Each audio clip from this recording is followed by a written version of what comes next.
Well, Mr. McNeil, our teacher, math teacher, he basically sits down with us. Like, if we don't know a question, he will sit there and go over and over until you get it. I know he cares about me because whenever I go up to him and I tell him, is this how you do it? He says, yes, you're on a great path. Just keep doing what you're doing. I'm here if you need any help. It makes me feel like more confident in what I can do. My confidence levels has risen a lot. It's more comfortable in the class with people like us.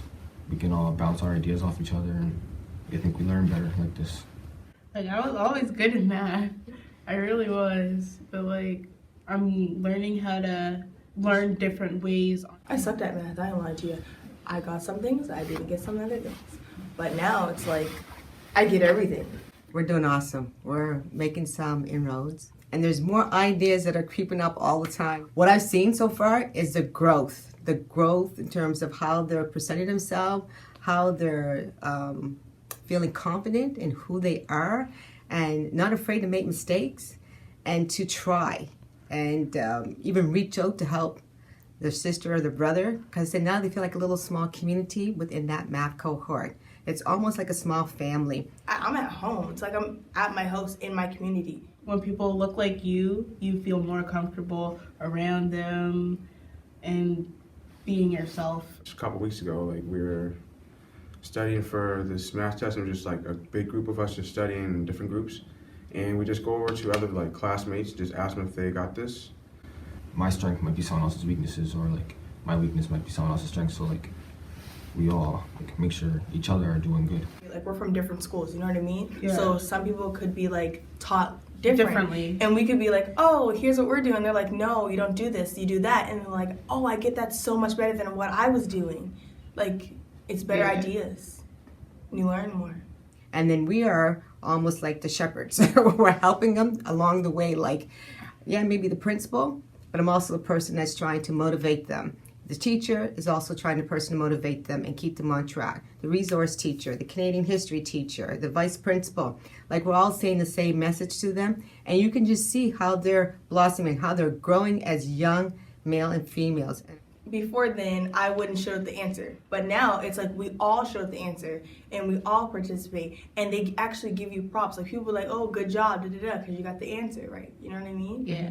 Our math teacher, he knows a lot about us now because he's been looking over us and asking us questions and stuff. So he'll come to you, he'll talk to you about it, and he'll make sure that you know what you're doing. Our math teacher, he's not just in our math class. He checks on us when we're in history or English or any other classes to make sure we're staying on track. We've got our mentors that come on a regular basis, so they are actually work within the class from Dalhousie. So we have a young male that comes in, and then we have a young female, both of African descent, that comes in at lunchtime.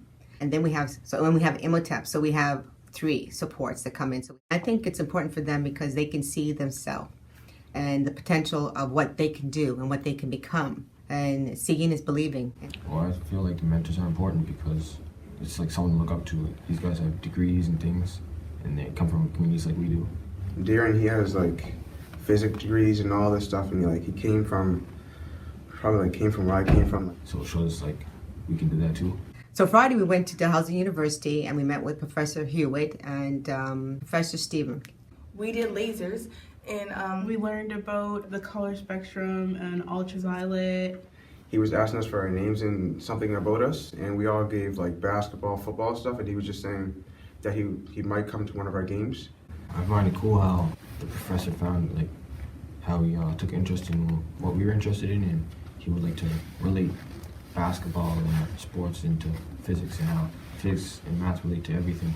it opens your mind up to different possibilities, and you can do anything you want, or you put your mind to it. We're always just trying to make those connections to their experiences, to who they are, their identity, which is very important, so that they see that their identity is just not a place, it's just not a person, but it's also everything that you do every day.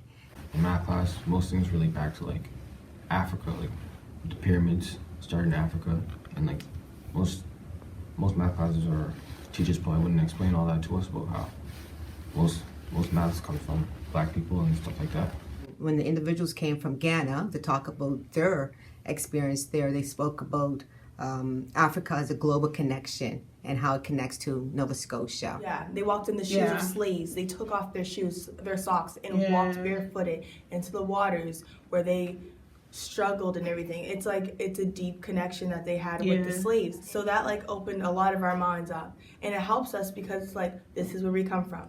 Students actually got to know that by interacting with the young females who are alumni from our school who spoke about their experience, and they said that it really opened up their understanding of Africa and then also about who they are as individuals. So just making those more connections about the culture piece in terms of who I am as a African Nova Scotian student. My confidence increased a lot since I've started this program. My confidence increased because like if you asked me this last year, I would not do this. But now it's like, why not? Yeah. Speak out, show people what you know. I feel at peace. You feel humble that, you know, this is something that you want to do, but you also say that this is something that you know that you have to do a little bit differently in terms of how do we create those spaces for them to learn so that they feel that they are able to accomplish their goals. When you see that students who may not be good in math or literacy and the depth of where they've come from and where they're going, that's an incentive in itself that you just want to keep on going because they keep you energized, they refocus you, they rebuild you, and they make you feel that this is a good place to be.